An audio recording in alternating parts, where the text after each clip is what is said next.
ট্রাম্পের যুদ্ধবিরতি ঘোষণার পরও থাইল্যান্ড কম্বোডিয়ার সংঘাত অব্যাহত। সীমান্ত থেকে পুনম পেন সেনা প্রত্যাহার না করলে চলবে হামলা, হুঁশিয়ারি থাই প্রধানমন্ত্রীর। ভেনেজুয়েলায় মাদক পাচারকারীদের বিরুদ্ধে স্থল অভিযানের ঘোষণা ট্রাম্পের। ক্যারিবীয় উপকূলে সামরিক উপস্থিতি জোরদার, মাথা নত না করার হুঁশিয়ারি মাদুরোর। যুদ্ধবিধ্বস্ত গাজায় এবার ঝড়ের তাণ্ডব, অন্তত 14 জনের মৃত্যু। গরম কাপড় ও জ্বালানির অভাবে ঠান্ডায় কাবু শিশু ও বয়স্করা, প্রবল ঝুঁকিতে প্রায় 8 লাখ মানুষ। এবং ওমান উপসাগরে চোরাই ডিজেল বহনের অভিযোগে ট্যাঙ্কার জব্দ করল ইরান। বাংলাদেশ, ভারত ও শ্রীলঙ্কার 18 নাবিক আটক, জানা যায়নি পরিচয়।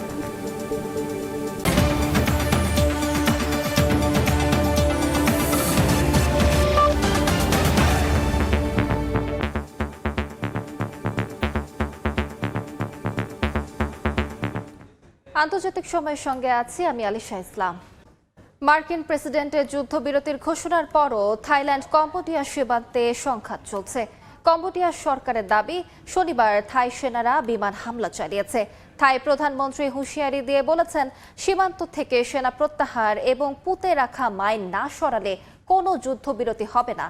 নতুন করে কে সীমান্ত হামলা শুরু করেছে তা নিরপেক্ষভাবে যাচাই করতে যুক্তরাষ্ট্র ও মালয়েশিয়ার প্রতি আহ্বান জানিয়েছেন কম্বোডিয়ার প্রধানমন্ত্রী।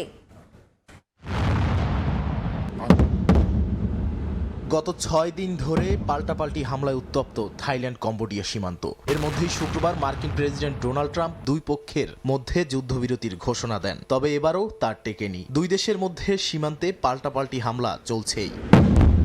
শনিবার স্থানীয় সময় সকালে সীমান্ত এলাকায় থাই সেনারা বিমান হামলা চালিয়েছে বলে দাবি করেছে কম্বোডিয়ার প্রতিরক্ষা মন্ত্রণালয়। পরে থাইল্যান্ডের সেনাবাহিনীও হামলার বিষয়টি স্বীকার করে। থাইল্যান্ড সরকার জানায়, এখনই কোনো যুদ্ধবিরতি নয়, আগে কম্বোডিয়াকে সীমান্ত থেকে সেনা প্রত্যাহার করতে হবে এবং নতুন করে পুঁতে রাখা স্থলমাইন সরাতে হবে। থাইল্যান্ডের ভূমি ও জনগণ নিরাপদ না হওয়া পর্যন্ত সামরিক অভিযান চলবে বলে জানান প্রধানমন্ত্রী অনুতিন চান্ডভিরাকুল। এদিকে যুদ্ধবিরতি ভেঙে নতুন করে কে আগে হামলা চালিয়েছে তা নিরপেক্ষভাবে যাচাই করতে যুক্তরাষ্ট্র ও মালয়েশিয়ার প্রতি আহ্বান জানিয়েছেন কম্বোডিয়ার প্রধানমন্ত্রী হুন মানেত। তিনি বলেন, অক্টোবরের কুয়ালালামপুর চুক্তি অনুযায়ী কম্বোডিয়া এখনও শান্তিপূর্ণ সমাধান চায়। নতুন দফার লড়াইয়ে এখন পর্যন্ত বেশ কয়েকজন নিহত হয়েছেন। দুই দেশের সীমান্তবর্তী অঞ্চল থেকে সরিয়ে নেওয়া হয়েছে প্রায় 7 লাখ মানুষ। নাদিম মারজান, সময় সংবাদ। ট্রাম্প মাদুরোর কথার লড়াইয়ে জটিল হচ্ছে যুক্তরাষ্ট্র ভেনেজুয়েলা পরিস্থিতি। মাদক পাচারকারীদের বিরুদ্ধে ভেনেজুয়েলায় স্থল অভিযান চালানো হবে বলে ঘোষণা দিয়েছেন যুক্তরাষ্ট্রের প্রেসিডেন্ট। ট্রাম্পের এমন বক্তব্যের কড়া প্রতিক্রিয়া জানিয়েছেন ভেনেজুয়েলার প্রেসিডেন্ট নিকোলাস মাদুরো। বলেন, এই ধরনের কোনো হুমকির কাছে মাথা নত করবে না কারাকাস। এই উত্তেজনার মধ্যেই বিরোধী দলীয় নেত্রী মারিয়া করিনা মাচাদো দাবি করেছেন, মাদুরো সরকারের শাসন ব্যবস্থা খুবই স্বল্পস্থায়ী। মার্কিন প্রেসিডেন্ট ডোনাল্ড ট্রাম্পের মাদক বিরোধী অভিযান শুরুর পর থেকেই ক্যারিবীয় দেশগুলোর সঙ্গে যুক্তরাষ্ট্রের উত্তেজনা তুঙ্গে। এর মধ্যে সবচেয়ে বেশি অস্থিরতা বিরাজ করছে ভেনেজুয়েলার সঙ্গে। স্থানীয় সময় শুক্রবার ট্রাম্প দাবি করেন, সমুদ্র পথে মাদক পাচার প্রায় 96% কমে গেছে। এ ধরনের অভূতপূর্ব সাফল্যের পর এবার কারাকাসে স্থল অভিযানের ঘোষণা দেন তিনি। বলেন, এই অভিযান শুধু ভেনেজুয়েলার বিরুদ্ধে না, বরং মাদক সন্ত্রাসীদের বিরুদ্ধে পরিচালিত হবে। এক একটি মাদকবাহী নৌকা ধ্বংস করে আমরা প্রায় 25,000 যুক্তরাষ্ট্রের নাগরিকের জীবন বাঁচিয়েছি। আমরা সমুদ্রপথে আসা মাদকের 96% ধ্বংস করেছি। নৌপথের চেয়ে স্থলপথে হামলা করা আমাদের জন্য আরো সহজ। খুব শিগগিরই এটা বাস্তবায়িত হবে। জবাবে ভেনেজুয়েলার প্রেসিডেন্ট নিকোলাস মাদুরো সাফ জানিয়ে দিয়েছেন, তার দেশ যুক্তরাষ্ট্রের চাপের কাছে মাথা নত করবে না। বলেন, ওয়াশিংটনের মিথ্যা চাপ, ব্ল্যাকমেইল আর হুমকি কারাকাসের ওপর কাজ করবে না। পাল্টাপাল্টি হুঁশিয়ারির মধ্যে পুয়ের্তো রিকোতে মার্কিন সামরিক উপস্থিতি আরও জোরদার করেছে ট্রাম্প প্রশাসন। পন্সের মার্সিদিতা বিমানবন্দরে একটি CH-53 স্টেলিয়ন হেলিকপ্টারকে ওঠানামা ও কৌশল অনুশীলন করতে দেখা যায়। একই সঙ্গে পুয়ের্তো লাস আমেরিকাস উপকূলে অবস্থান নেয় মার্কিন নৌবাহিনীর দুটি সান আন্তোনিও শ্রেণীর অ্যাম্বিফিয়াস ট্রান্সপোর্ট ডগ জাহাজ। আঞ্চলিক উত্তেজনার মধ্যে ভেনেজুয়েলার বিরোধী দলীয় নেত্রী মারিয়া করিনা মাচাদো নরওয়ের অসলো থেকে দেয়া সাক্ষাৎকারে বলেন, মাদুরোর শাসন খুব শিগগিরই শেষ হবে। মালিহা সুহরওয়ার্দী, সময় সংবাদ। ইউরোপে আটকে থাকা রুশ সম্পদ দিয়ে ইউক্রেন পুনর্গঠনের পরিকল্পনা করছে ইউরোপীয় ইউনিয়ন। এই পরিকল্পনাকে সরাসরি চুরি বলে অভিহিত করেছে মস্কো। এদিকে ইউক্রেনের রুশ ড্রোন হামলায় তুরস্কের মালিকানাধীন জাহাজ সহ জ্বালানি স্থাপনা ক্ষতিগ্রস্ত হয়েছে। বিদ্যুৎ বিচ্ছিন্ন হয়ে পড়েছেন 90,000-এর বেশি মানুষ। অন্যদিকে কিয়েভের ড্রোন হামলায় শিশু সহ আহত হয়েছে অন্তত 7 জন। ইউরোপে আটকে আছে রাশিয়ার প্রায় 210 বিলিয়ন ইউরোর সম্পদ, যার মধ্যে 185 বিলিয়ন রয়েছে বেলজিয়ামের ব্যাংক ইউরোক্লিয়ারে। এই অর্থ দিয়ে ইউক্রেনের জন্য 90 বিলিয়ন ইউরোর সহায়তা প্যাকেজ তৈরির পরিকল্পনা করছে ইউরোপীয় ইউনিয়ন। জার্মান চ্যান্সেলর বলছেন, রুশ সম্পদ দিয়ে ইউক্রেন পুনর্গঠন করা ন্যায্য। বেলজিয়ামের প্রধানমন্ত্রী সতর্ক করেছেন, পরিকল্পনা ঝুঁকিপূর্ণ হলে আইনি পদক্ষেপ নিতে দ্বিধা করবে না তার দেশ। ইউরোপীয় ইউনিয়নের পরিকল্পনার বিরুদ্ধে পাল্টা লড়াই শুরু করেছে মস্কো। বেলজিয়ান ব্যাংক ইউরোক্লিয়ারের বিরুদ্ধে মামলা করেছে রাশিয়ার সেন্ট্রাল ব্যাংক। রুশ কর্মকর্তাদের অভিযোগ, এটি সরাসরি চুরির শামিল। ইউরোক্লিয়ারের প্রধানও সতর্ক করেছেন, এর ফলে বৈশ্বিক আর্থিক ব্যবস্থায় অস্থিতিশীলতা তৈরি হতে পারে। ইউরোক্লিয়ারের নিজেরই 16-17 বিলিয়ন ইউরো সম্পদ এখনও রাশিয়ায় আটকে আছে। যুদ্ধক্ষেত্রেও বাড়ছে উত্তেজনা। ইউক্রেনের ওডেসা অঞ্চলে রুশ ড্রোন হামলায় চর্নোমর্স্ক বন্দরে তুরস্কের মালিকানাধীন বেসামরিক জাহাজে আগুন ধরে যায়। জ্বালানি স্থাপনায় ক্ষয়ক্ষতির কারণে বিদ্যুৎ বিচ্ছিন্ন 90,000-এর বেশি মানুষ। রাশিয়ার তভার শহরে ইউক্রেনীয় ড্রোন হামলায় শিশুসহ আহত হয়েছেন বেশ কয়েকজন। ক্ষতিগ্রস্ত হয়েছে আবাসিক ভবনও। এর মধ্যেই কূটনৈতিক ফ্রন্টে ব্যস্ত মস্কো। তুর্কমেনিস্তানে আঞ্চলিক ফোরামে ইরান ও তুরস্কের প্রেসিডেন্টের সঙ্গে দেখা করেন ভ্লাদিমির পুতিন। ক্রেমলিন বলছে, দেশ দুটির সঙ্গে দ্বিপাক্ষিক সহযোগিতা ভালোই এগিয়ে চলছে। ইয়াসিন মোহাম্মদ জিসান, সময় সংবাদ। আন্তর্জাতিক সময় আরো থাকছে। ব্রিটেনে নাগরিকত্ব হারানোর ঝুঁকিতে 90 লাখ মুসলিম, বেশিরভাগই বাংলাদেশ, পাকিস্তান, ভারতীয় বংশোদ্ভূত। মানবাধিকার ও আন্তর্জাতিক আইনজীবী সংগঠনের প্রতিবেদন। ইসরায়েলি হামলায় বিধ্বস্ত গাজায় ভয়াবহ তাণ্ডব চালিয়েছে ঝড় বাইরন। ধসে পড়েছে ঘর, দেয়াল ও তাঁবু। পর্যাপ্ত পোশাক, জ্বালানির অভাবে বিপর্যস্ত হাজারো পরিবার। ঝড়ের আঘাতে মারা গেছেন অন্তত 14 জন। এর মধ্যে হাইপোথার্মিয়া বা শরীরের তাপমাত্রা দ্রুত কমে প্রাণ গেছে 3 শিশুর। জাতিসংঘ বলছে, প্রায় 8 লাখ মানুষ তীব্র ঝুঁকিতে। এদিকে জানুয়ারিতে গাজায় আন্তর্জাতিক শান্তিরক্ষী বাহিনী মোতায়েনের পরিকল্পনা করছে যুক্তরাষ্ট্র। ইসরায়েলি হামলায় বিধ্বস্ত গাজায় এবার তাণ্ডব চালিয়েছে স্ট্রম বাইরন। ঝড়ের কারণে নতুন করে মৃত্যু, ক্ষুধা আর ঠান্ডার বিরুদ্ধে যুদ্ধ করতে হচ্ছে লাখো মানুষকে। ভয়াবহ ঝড় ঠান্ডায় গেল 24 ঘন্টায় মারা গেছেন বেশ কয়েকজন। এর মধ্যে হাইপোথার্মিয়া বা শরীরের তাপমাত্রা দ্রুত কমে মারা যায় 3 শিশু। আশ্রয়হীন, ক্লান্ত, ক্ষুধার্ত মানুষের জন্য পরিস্থিতি আরও ভয়াবহ। স্ট্রম বাইরন আঘাত হানার পর গাজা উপত্যকা জুড়ে প্রবল ঝড়ে ধসে পড়েছে ঘর, দেয়াল, আশ্রয়ের একমাত্র ভরসা তাঁবুগুলো। পর্যাপ্ত পোশাক, জ্বালানি বা টিকে থাকার মতো কোনো সুরক্ষা সরঞ্জাম ছাড়া বিপর্যস্ত হাজারো পরিবার। জাতিসংঘের হিসাবে প্রায় 8 লাখ মানুষ এখন প্রবল ঝুঁকিতে। দুর্যোগ মোকাবিলার মতো কোনো অবকাঠামো নেই উপত্যকাটিতে। ইসরায়েলি অবরোধ, যুদ্ধের ক্ষতি আর ভয়াবহ আবহাওয়া মিলে মানবিক সংকট এখন চরমে।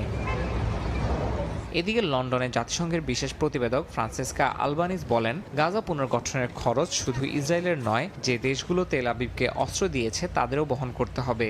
এই তালিকার মধ্যে রয়েছে যুক্তরাষ্ট্র, জার্মানি, ইতালি ও যুক্তরাজ্য।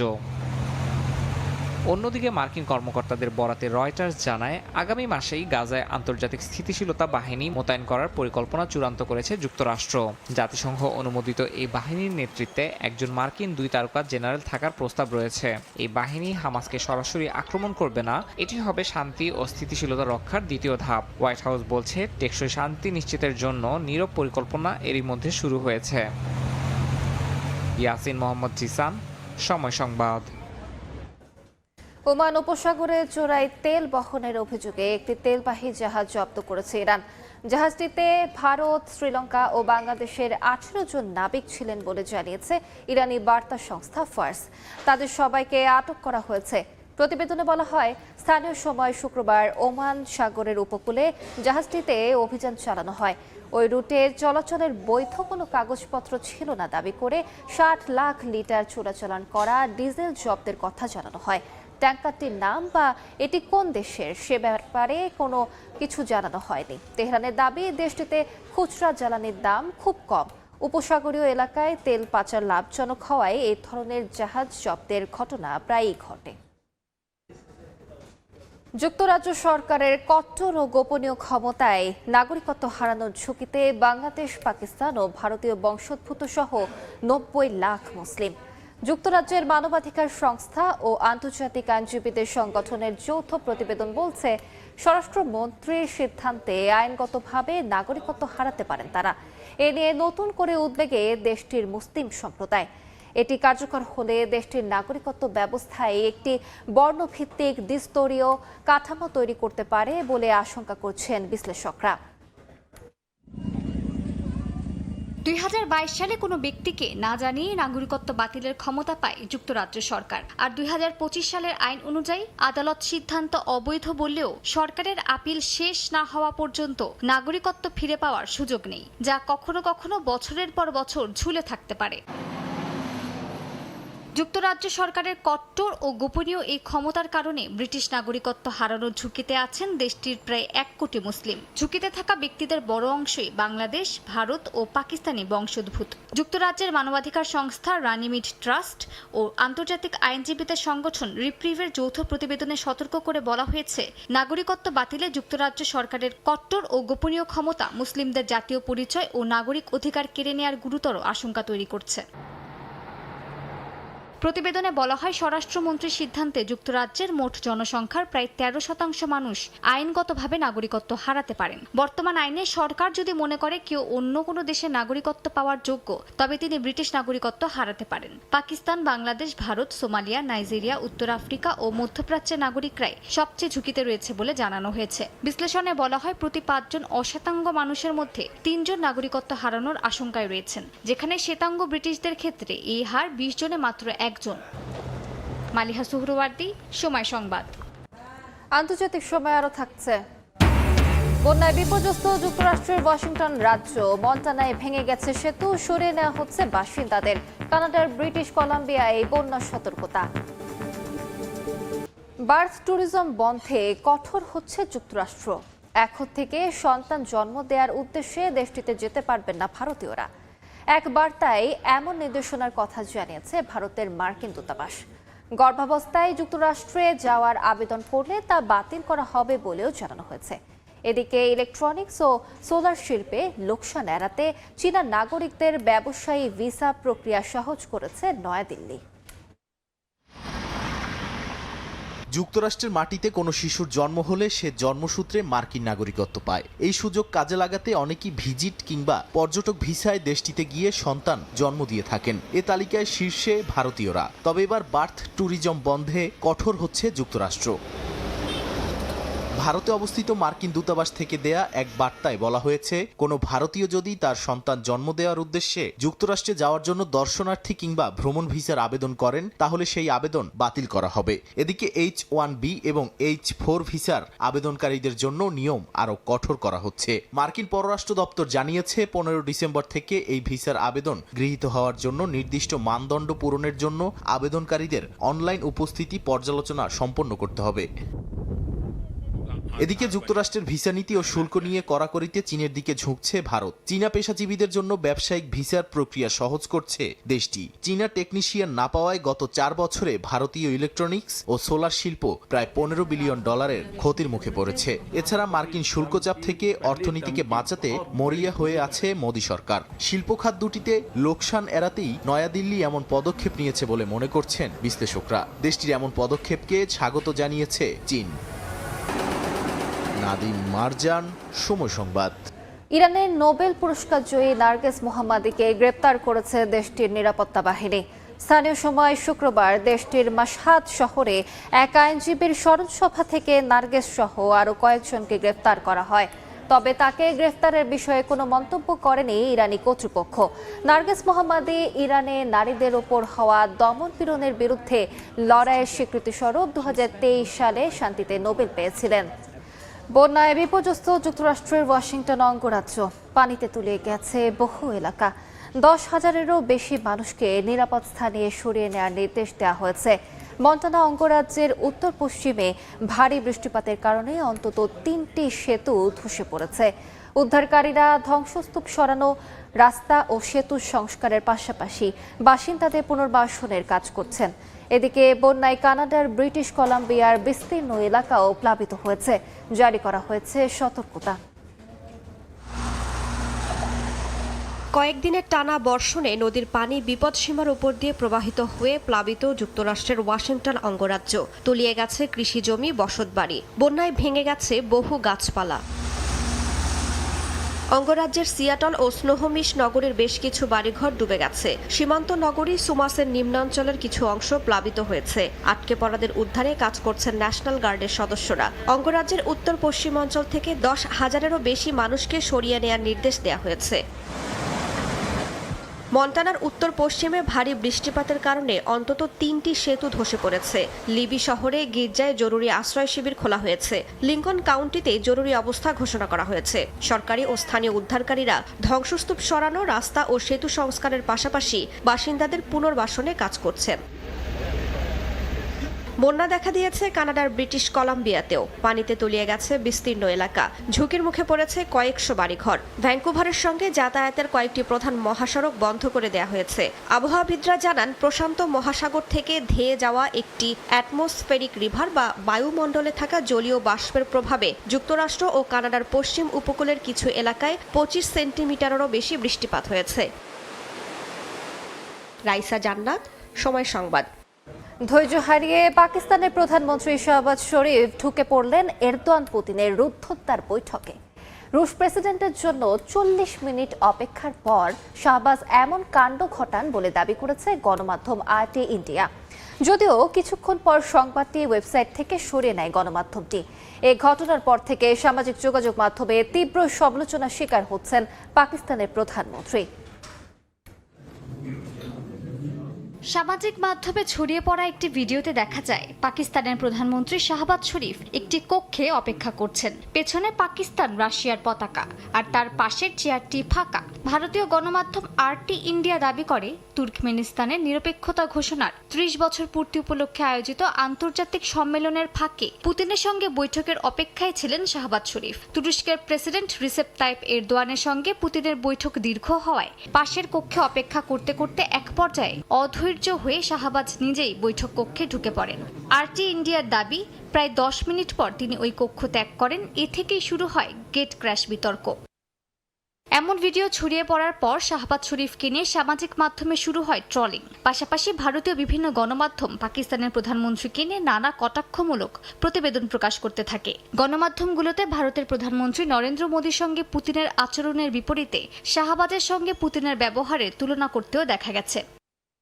যদিও কয়েক ঘন্টা পরে ভিডিওটি সরিয়ে নেয় RT ইন্ডিয়া। গণমাধ্যমটি জানায়, ঘটনাটি ভুলভাবে উপস্থাপিত হয়ে থাকতে পারে। ভারতীয় গণমাধ্যমের এমন দায়িত্বজ্ঞানহীন আচরণের নিন্দা জানিয়েছে ইসলামাবাদ। অন্যদিকে পাকিস্তানি গণমাধ্যমের দাবি, পুতিন ও এরদোয়ান উভয়ের সঙ্গেই সংক্ষিপ্ত সৌজন্য বিনিময় ও আলোচনা করেছেন শাহবাজ শরীফ।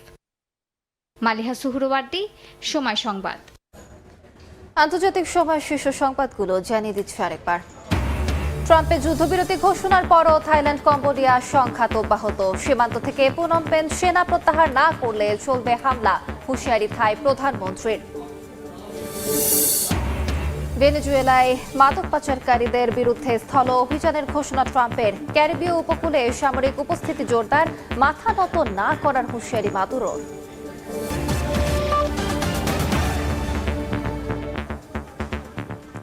এ ছিল আন্তর্জাতিক সময়। এরপর বিকেল 5টার সময় সংবাদের সঙ্গে থাকবেন ওমর ইনান। ধন্যবাদ আলিশা। বিকেল 5টার সময় সংবাদ নিয়ে আসছি কিছুক্ষণ পর, সঙ্গে থাকুন সময়ে।